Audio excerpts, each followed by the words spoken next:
Hello सबको, मेरा नाम नेहा है और मैं अभी 22 साल की हूँ। वैसे तो मैं एक छोटे से गांव की लड़की हूँ, लेकिन मेरी शक्ल सूरत ऐसी है कि लोग मुझे देखकर थोड़ा रुक जाते हैं। मेरी आंखें बड़ी बड़ी हैं, जैसे कोई राज छुपा हो उनमें, और मेरी कमर, अरे वो तो इतनी लचकदार है कि जब मैं चलती हूँ तो लगता है जैसे कोई हवा में लहरा रही हो। मेरी स्किन गोरी है और बाल लंबे काले जो मेरी पीठ पर गिरते हैं तो ऐसा लगता है जैसे कोई रेशमी पर्दा हो। मैं थोड़ी शरारती हूँ, हंसती हूँ तो मेरे होंठ ऐसे खिलते हैं कि सामने वाला सोचने लगता है कि क्या बात है। गांव में लोग कहते हैं कि नेहा की मुस्कान में जादू है, लेकिन मैं जानती हूँ कि वो मेरी बॉडी को देखकर ही ज्यादा बोलते हैं। मेरी छाती थोड़ी भरी हुई है जो मेरी कुर्ती में से झांकती रहती है, और जब मैं काम करती हूँ तो वो हिलती डुलती है जिससे लड़के थोड़ा घूरते हैं। लेकिन मैं क्या करूँ, ये तो कुदरत की देन है ना। मैं सोचती हूँ कि अगर कोई मुझे छू ले तो कैसा लगेगा, लेकिन अभी तक तो बस सोच ही रही हूँ। चलो अब मैं अपनी कहानी सुनाती हूँ जो मेरी जिंदगी की सच्ची घटना है। तो बात शुरू होती है मेरे गांव से। हमारा गांव छोटा सा है, नाम है हरिपुर। यहाँ घर बड़े बड़े नहीं, लेकिन लोग दिल के साफ हैं। मैं अपने माँ बाप की इकलौती लड़की हूँ। पापा खेती करते हैं और माँ घर संभालती है। मैं कॉलेज जाती हूँ पास के शहर में बस से। रोज सुबह उठती हूँ, नहाती हूँ और तैयार होती हूँ।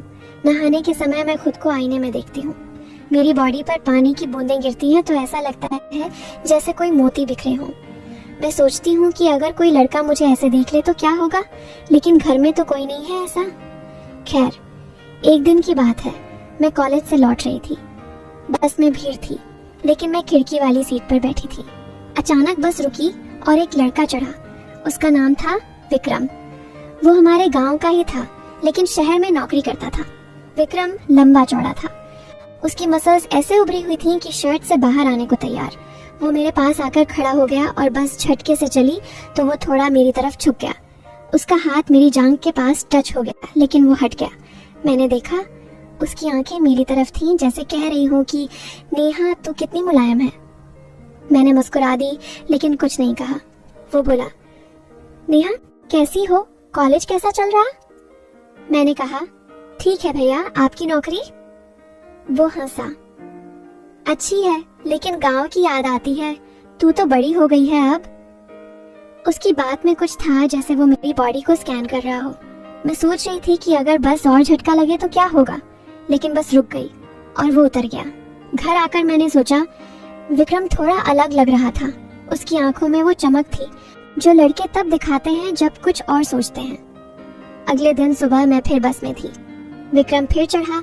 इस बार वो मेरे बगल में बैठ गया। सीट खाली थी। वो बोला, नेहा तू रोज ऐसे ही जाती है? मैं भी रोज इसी बस से जाता हूँ अब। मैंने कहा, हाँ अच्छा है, साथ में सफर होगा। वो हंसा और उसका हाथ मेरी सीट के हैंडल पर था जो मेरी कमर के पास था। बस चल रही थी और रोड खराब था तो झटके लग रहे थे। हर झटके में उसका हाथ थोड़ा मेरी तरफ आता। मैंने महसूस किया कि उसकी उंगलियां मेरी कुर्ती को छू रही थी, जैसे जानबूझकर। मैं सोच रही थी कि अगर मैं कुछ न कहूँ तो वो और आगे बढ़ेगा क्या, लेकिन मैं चुप रही क्योंकि थोड़ा मजा आ रहा था। वो बोला, नेहा तेरी स्किन कितनी सॉफ्ट है, लगता है जैसे मखमल। मैंने पूछा, कैसे पता? वो हंसा, बस यूं ही देखकर लगता है, अगर छू लो तो पता चले। मैंने हंस दिया, भैया छूकर क्या करोगे? वो बोला, कुछ नहीं, बस फील करना। मैंने सोचा ये तो थोड़ा बोल्ड है, लेकिन बस रुक गई और मैं उतर गई। घर जाकर मैंने आईने में खुद को देखा। मेरी छाती ऊपर नीचे हो रही थी जैसे एक्साइटमेंट हो। मैं सोच रही थी कि विक्रम के साथ क्या होने वाला है। वो तो लगता है कुछ प्लान कर रहा है। फिर रोज ऐसा होने लगा। विक्रम बस में मेरे पास बैठता और बातें करता। उसकी बातें धीरे धीरे पर्सनल होने लगी। एक दिन बोला, नेहा तेरी कमर कितनी पतली है, लेकिन ऊपर से भरी हुई, लगता है जैसे कोई मूर्ति हो। मैंने कहा, क्या मतलब? वो बोला, मतलब तू परफेक्ट है, अगर मैं तुझे छू लूं तो शायद ना रुकूं। मैंने शर्मा कर कहा, भैया ऐसी बातें मत करो। लेकिन अंदर से मैं सोच रही थी कि अगर वो छू ले तो कैसा लगेगा। उसकी मसल्स कितनी हार्ड हैं और मेरी बॉडी सॉफ्ट। लेकिन मैंने कुछ नहीं किया। घर में माँ से बात कर रही थी। माँ, विक्रम भैया रोज बस में मिलते हैं। माँ बोली, अच्छा लड़का है, लेकिन ध्यान रखना। मैंने सोचा माँ को क्या पता मेरे मन में क्या चल रहा है। रात को सोते समय मैं विक्रम के बारे में सोचती कि अगर वो मुझे पकड़ ले तो मैं क्या करूंगी। मेरी बॉडी गर्म हो जाती, लेकिन मैं बस सो जाती। 1 हफ्ते बाद विक्रम ने कहा, नेहा आज शाम को गांव के बाहर वाले खेत में मिलना, कुछ बात करनी है। मैंने कहा क्यों? वो बोला बस यूं ही तुझे कुछ दिखाना है। मैं सोच रही थी कि क्या दिखाएगा, शायद कुछ स्पेशल। मैंने हाँ कह दी। शाम को मैं घर से निकली, माँ से कहा कि सहेली के घर जा रही हूँ। खेत में पहुंची, विक्रम इंतजार कर रहा था। वो बोला आ गई, चल अंदर चलते हैं। खेत में एक छोटा सा झोपड़ा था जहाँ किसान आराम करते हैं। हम अंदर गए। वो बोला नेहा तू मुझे अच्छी लगती है। मैंने कहा भैया मैं भी। वो करीब आया, उसका सांस मेरे चेहरे पर लग रहा था।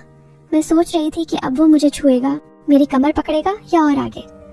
उसकी आंखें मेरी छाती पर थीं, जैसे कह रही हूँ कि इन्हें दबाना है। मैं थोड़ी कांप रही थी लेकिन एक्साइटेड भी। वो बोला नेहा तेरी बॉडी कितनी हॉट है, लगता है जैसे आग लगी हो। मैंने कहा कैसे पता? वो बोला अगर छू लूं तो पता चले। उसका हाथ मेरी कमर की तरफ बढ़ा, लेकिन अचानक बाहर से आवाज आई, विक्रम। कोई आ गया था, वो उसका दोस्त था। हम अलग हो गए। मैं घर आ गई, लेकिन मन में सस्पेंस था कि अगली बार क्या होगा। अगली शाम फिर मिले। इस बार झोपड़े में कोई नहीं था। विक्रम ने दरवाजा बंद किया। वो बोला नेहा आज कोई डिस्टर्ब नहीं करेगा। मैंने कहा क्या करोगे? वो हंसा, जो तू चाहे। वो करीब आया, उसका हाथ मेरे कंधे पर रखा। मैंने महसूस किया कि उसकी उंगलियां धीरे धीरे नीचे सरक रही थी। मेरी सांस तेज हो गई। मैं सोच रही थी कि अब वो मेरी छाती को छुएगा, दबाएगा और फिर क्या। लेकिन मैंने कहा भैया रुको। वो बोला क्यों, डर लग रहा है? मैंने कहा नहीं, लेकिन ये ठीक नहीं। वो बोला बस थोड़ा सा फील तो कर, तेरी बॉडी इतनी सॉफ्ट है, मेरे हाथ हार्ड। उसकी बात से लग रहा था कि कुछ बड़ा होने वाला है। उसने मुझे दीवार से सटा दिया, उसका बदन मेरे बदन से सटा। मैं महसूस कर रही थी उसकी गर्मी, लेकिन अचानक मुझे याद आया कि घर पर माँ इंतजार कर रही होगी। मैंने धक्का दिया, अरे नहीं भैया मैं जा रही हूँ, और भाग आई। घर आकर मैं बिस्तर पर लेटी, मेरी बॉडी अभी भी गर्म थी। मैं सोच रही थी कि अगली बार रोक पाऊंगी क्या। धीरे धीरे दिन बीतते गए। विक्रम से रोज बात होती, बस में, खेत में। एक दिन बोला नेहा तेरी जांघें कितनी मोटी हैं, लगता है जैसे तकिया, अगर सर रखूं तो नींद आ जाए। मैंने हंसकर कहा भैया आप भी ना, लेकिन अंदर से सोच रही थी कि अगर वो सर रखे तो क्या होगा, वो और आगे बढ़ेगा क्या। हमारा मिलना बढ़ गया। एक दिन वो मुझे गांव के पीछे वाले तालाब के पास ले गया। वहां पानी था, लेकिन कोई नहीं था। वो बोला नेहा पानी में उतरे? मैंने कहा नहीं, कपड़े गीले हो जाएंगे। वो बोला तो क्या उतार दें? उसकी बात से लग रहा था कि वो मुझे देखना चाहता है। मैं शर्मा गई, लेकिन थोड़ा पानी में पैर डाले। वो मेरे पैर छूने लगा। कितने मुलायम है, ऊपर तक छू लूं? मैंने कहा नहीं, लेकिन वो हंसता रहा। मैं सोच रही थी कि अगर मैं हाँ कह दूं तो वो मेरी जांघों को छुएगा, दबाएगा और फिर क्या। सस्पेंस बढ़ता जा रहा था। फिर एक दिन विक्रम ने कहा नेहा आज रात मिलना, मेरे घर पर कोई नहीं है। मैं सोच रही थी कि रात में घर पर, ये तो कुछ सीरियस है, सच क्या है? मैंने हाँ कह दी क्योंकि क्यूरियस थी। रात को चुपके से गई। उसका घर छोटा था लेकिन अंदर साफ। वो बोला आ बैठ। मैं बिस्तर पर बैठी। वो मेरे पास आया, लाइट कम कर दी। उसका हाथ मेरी कमर पर रखा। मैं कांप रही थी। वो बोला नेहा आज मैं तुझे दिखाता हूँ कि कितना मजा है। उसने मुझे लिटा दिया, उसका बदन मेरे ऊपर। मैं महसूस कर रही थी उसकी ताकत। उसकी उंगलियां मेरी कुर्ती के बटन की तरफ गईं। मैं सोच रही थी कि अब खुलेगा, मेरी छाती देखेगा, छुएगा और फिर सब कुछ। लेकिन अचानक दरवाजे पर नॉक हुई। उसकी माँ आ गई थी अचानक। मैं पीछे के दरवाजे से भागी। घर आकर मैं रोई, लेकिन एक्साइटेड भी थी। ऐसे ही महीनों बीत गए। विक्रम की बातें, उसके टच सब बढ़ते गए। वो कहता नेहा तेरी बॉडी मेरे लिए बनी है, मैं तुझे ऐसे पकड़ूंगा कि तू चीखेगी मजे से। मैं हंसती, लेकिन अंदर से सोचती कि कब होगा। गांव में लोग हमें देखने लगे, लेकिन कुछ नहीं कहते। एक दिन वो मुझे जंगल की तरफ ले गया। वहां घना था। वो बोला, यहाँ कोई नहीं आएगा। उसने मुझे पेड़ से सटा दिया, करने लगा गर्दन पर। मैंने महसूस किया उसके होठों की गर्मी। उसका हाथ नीचे सरक रहा था। मैं सोच रही थी कि अब तो हो जाएगा, वो मुझे पूरा फील कराएगा। लेकिन अचानक बारिश नहीं बल्कि एक जानवर की आवाज आई और हम भागे।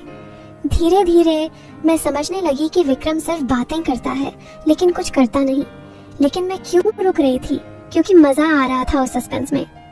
लेकिन एक दिन सब बदल गया। विक्रम ने कहा, नेहा मैं तुझे शहर ले चलूंगा, वहाँ होटल में, वहाँ सब होगा।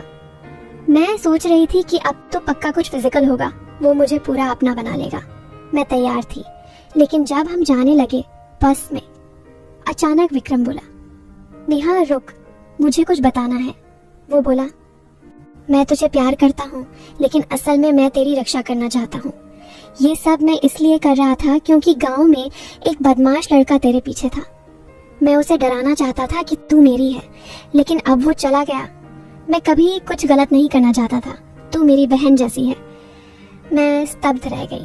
ये ट्विस्ट था, सब एक प्लान था मेरी सुरक्षा के लिए। मैं रोई लेकिन खुश हुई। विक्रम अच्छा इंसान था। हम दोस्त बन गए और गांव में सबने कहा कि नेहा की कहानी अच्छी है। अब मैं खुश हूँ और ये मेरी कहानी है। अरे सुनो, वो जो मैंने सारी कहानी सुनाई ना, विक्रम भैया की बस में टच, खेत में झोपड़ा, रात को घर पर लिटाना, किस करना, बटन खोलने की कोशिश, सब कुछ, वो सारी बातें सच थी, लेकिन आधी सच। असल में विक्रम भैया मेरे सगे भाई नहीं थे, पर मम्मी पापा ने मुझे हमेशा यही बताया था कि वो दूर के रिश्ते का भाई है। गांव वाले भी यही जानते थे। पर एक दिन, ठीक उसी दिन जब हम शहर भागने वाले थे सब कुछ करने के लिए, बस स्टैंड पर खड़े थे, मैंने उसका फोन देख लिया। अनलॉक था। एक मैसेज खुला हुआ था जो किसी लड़की को गया था। बेबी, आज रात नेहा को होटल में ले जा रहा हूँ, उसकी वर्जिनिटी आज टूटेगी। तूने जो दवा दी थी वो पानी में मिला दी है, वो कुछ समझ नहीं पाएगी। फिर तू भी आ जाना, हम तीनों मिलकर मजा लेंगे। वीडियो भी बनाऊंगा, बाद में ब्लैकमेल करके पैसे ऐंठेंगे। ये गांव की माल हमेशा के लिए हमारी हो जाएगी। मैंने फोन पढ़ा और मेरी सांस रुक गई। मैं चुपके से उसका फोन जेब में डाल दिया और बोली, भैया मुझे पेशाब लगी है, 2 मिनट। वो हंसकर बोला, जल्दी आना, बस आने वाली है। मैं टॉयलेट की तरफ गई पर सीधा बस स्टैंड के बाहर निकली। वहाँ पुलिस चौकी थी। मैं अंदर घुसी और सिपाही अंकल को सारी बात बताई, फोन भी दिखाया। पुलिस ने तुरंत विक्रम को पकड़ लिया। बस में बैठने से पहले ही हथकड़ी लग गई। जब पुलिस ने विक्रम से पूछताछ की तो पता चला वो मेरा भाई वगैरह कुछ नहीं था। दरअसल मैं पैदाइशी नहीं थी उनकी। मुझे 5 साल की उम्र में किडनैप करके लाया गया था। मेरा असली माँ बाप बड़े अमीर थे शहर के, जिनसे फिरौती नहीं मिली तो मुझे गांव में भेज दिया गया था। विक्रम के घर वालों ने मुझे पाल लिया और सबको बताया कि दूर की रिश्तेदार की बेटी हूँ।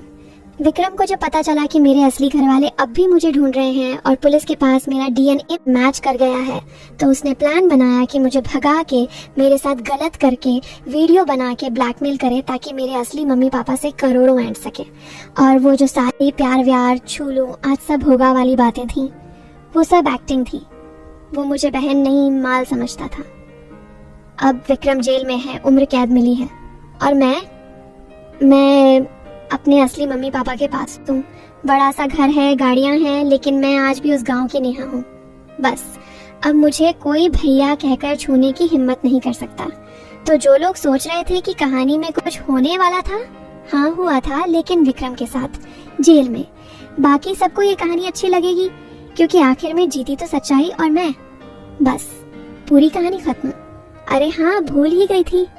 तो सुनो सब लोग, अगर ये कहानी तुम्हें पसंद आई, तुम्हारा दिल धक धक किया, कभी लगा कि अब तो कुछ हो जाएगा, और फिर लास्ट में जो ट्विस्ट पड़ा ना उससे तुम हिल गए, तो बस एक छोटा सा काम कर दो यार। मेरा चैनल है गीता की स्टोरीज। यूट्यूब पर सर्च करना, गीता की स्टोरीज लिखकर लाल पीली फोटो वाली आ जाएगी। जल्दी से सब्सक्राइब कर दो, घंटी दबा दो ताकि नई कहानी सबसे पहले तुम तक आए। इस वीडियो को लाइक ठोक दो, अपने सारे थरकी अथरकी दोस्तों को शेयर कर दो, क्योंकि अगली कहानी तो इससे भी खतरनाक, भी लंबी और भी बड़ा ट्विस्ट लेकर आने वाली है। फिर मिलते हैं अगली कहानी में। तब तक अपना ख्याल रखना और हाँ, किसी के भैया वाले प्यार पर भरोसा मत करना। चलो सब्सक्राइब कर दिया ना। Love you.